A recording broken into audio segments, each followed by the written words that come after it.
Hello, this is the third video of a series of 5 videos that explain the functionality of the Cambodia Vignettes app. In the first 2 videos we explained how to install it, how to link it to the database, and the menu of the 5 buttons. So we want to train ourselves in the knowledge tests and competency tests. How do we do? We go to the select test vignette up here, this button, and we click on it, and then we get this menu of options. In the second video we had explained that these are codes. The competency tests are up here, health center and hospital. The health center vignettes are here, the health center obstetric vignettes are here, and the hospital vignettes are here, and the hospital obstetric vignettes are there. So let's say we go to we want to test our knowledge in health center vignettes. We click on KHC here. You see a list of vignettes. You see, unfortunately, the names are in English.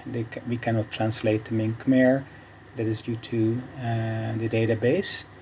But you can see the numbers there, and they relate to the same number in your manual. So let's take the asthma. On the bottom you see KHC24 asthma 24A.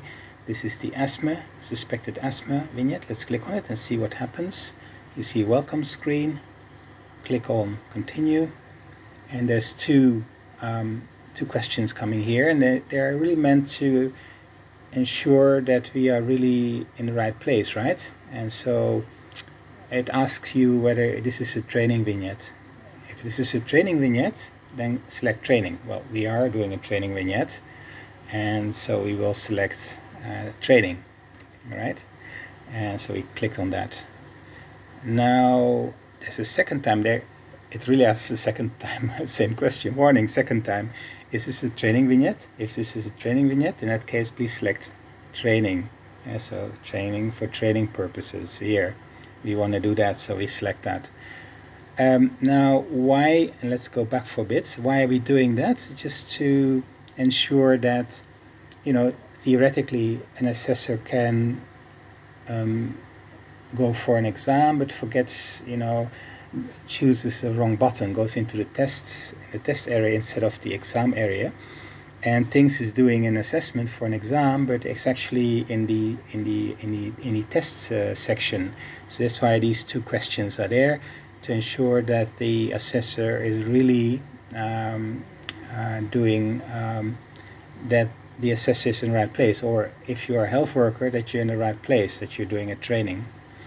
Now what happens if you click on training? Training means it skips the administrative part, all the questions about which health center, what is your name, the signature and all that, so it skips to the medical part immediately. So let's do that. We did that 2 times, training for training purposes, and we click continue. There's an introduction screen here that explains what it is, and you can read it to the health worker if you're an assessor. If you are training and you know already what it is, you just jump to the next screen. Click to the next screen here. You can just click on next screen. You do that. And then the vignette starts, right? And the first part of the vignette is the actual description. This is what you read to the health provider, right? You do these role plays with 2 people.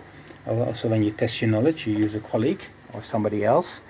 You can also do it yourself. It's maybe more fun to use a colleague. So your colleague reads this case description, and then there's the purpose here is that the provider has to ask questions, right? And when the question is asked, for instance, this question here, the first question, then the answer can be provided, right? The answer is, this is the answer, yeah, this is the answer.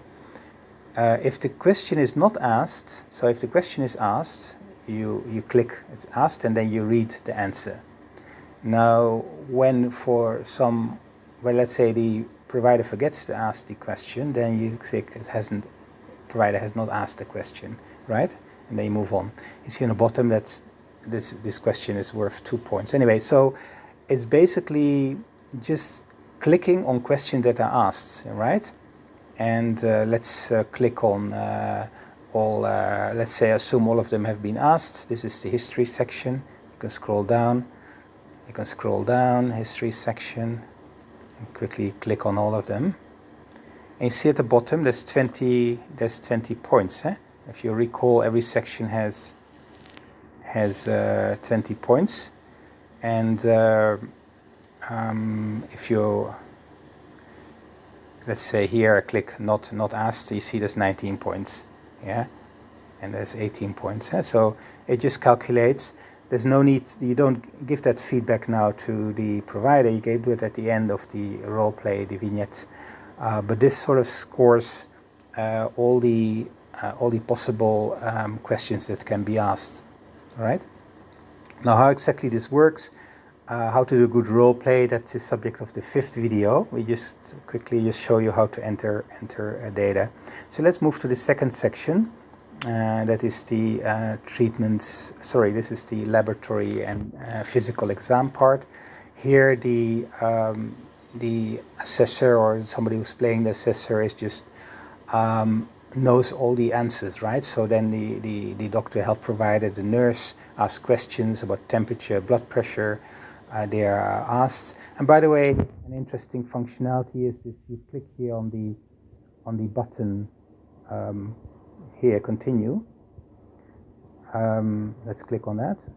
Then all the items which have not been answered are yellow marked. That's useful if you quickly want to scroll through items, because people are not asking questions in this nice order, right? They go from left to right. They ask this one and that one, and then sometimes you have to scroll on the question that has been asked, right? And then at the end, when there's no more questions, you can move to the next section, but you can only move to the next section if all the yellow elements have been clicked. Yeah, so if somebody has not answered them, you can then click on all the elements that have not been answered, right? Click on not been answered. Is a quick way of filling it, right? Sometimes, and now you can move to the next section, right? Once all the yellow ones have been marked. Now, sometimes providers remember a question and they quickly say, oh, by the way, what is the body weight? So you have to, in that case, now we are in the diagnosis section, you can go back, say, okay, the body weight was that. You can look at the body weight, you click on it, and you mark it, right? That's the way it is. Some providers, they remember questions later. That's okay. You can quickly move between sections by clicking the buttons on top. And anyway, now with the 3rd element is the diagnosis. You can ask now, so what's the diagnosis? And then the provider has to give the diagnosis. So let's say there was the right diagnosis, 20 points immediately. Then you can jump to the next one. Or of course, if the diagnosis is not mentioned, you see 0 points there, 20 points.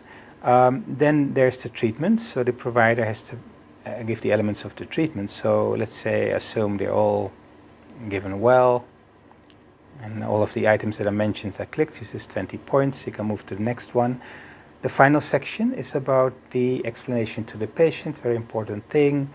The provider has to mention all the elements here to the patient. So every element that is mentioned is ticked. Here again, you can click on the next button. So all the elements that are not being clicked yet, yes or no, are mentioned or not mentioned, are highlighted. So when the provider mentions something, you can click on it, and then you just fill in all the items that are being mentioned. See, it's 20 points, or in case not mentioned, it's 16 points. Let's click a few that have not been mentioned. I'll show you. Let's say this provider has not mentioned 3 things. It's 8 out of 20 score. Go ahead here. So the total score here is calculated, 77 points in this case. 77 out of 100 is actually very, very good score. But you say, okay, that's 77.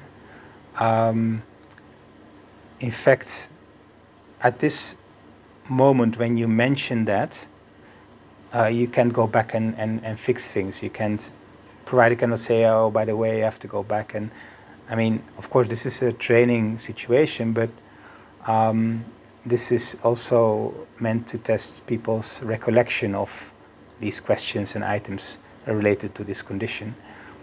So let's see what happens. So, one very important part is here in this screen you can review results, right? And if you click this button, review results, there is, let's do it, there is a screen coming up. If you click here now, and then all the elements here are listed, all the questions that have been asked and all the answers. So this is useful for feedback. It's sort of, you know, you can use it, okay, say, congratulations, at 77% score, history was 100%, 20 points. You see, this is 20 points, no problem. Everything was okay. You had a high score, but at the end, remember, there were some elements that you forgot to mention, and you only had 8-point score, and these are the elements that you might need to rehearse, right? So that's the thing. So once you've done that, you can go back and you click on the finish button here. That's here, the finish button. Click on it, and then the vignette just jumps back to the home screen. The data are deleted from your device. They're not sent to any database, so it's anonymous. Hope you found this useful. In the next vignette, next video, vignette video number 4, we will show you how to fill in an exam vignette. This is for assessors that do exams, the exam vignette and the competency test. I hope this was useful.